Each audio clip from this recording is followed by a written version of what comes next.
Alright, in this video what we're going to do is look at what is the minimum value in our data set.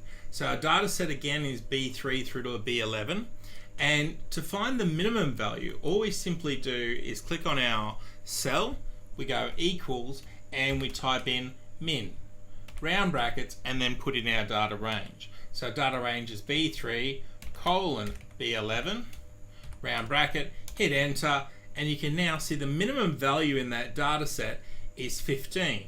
If I was to change the cell B8 to 9, you will now see that in the minimum area it would actually say 9, because that is the minimum value in the data range from B3 through to B11.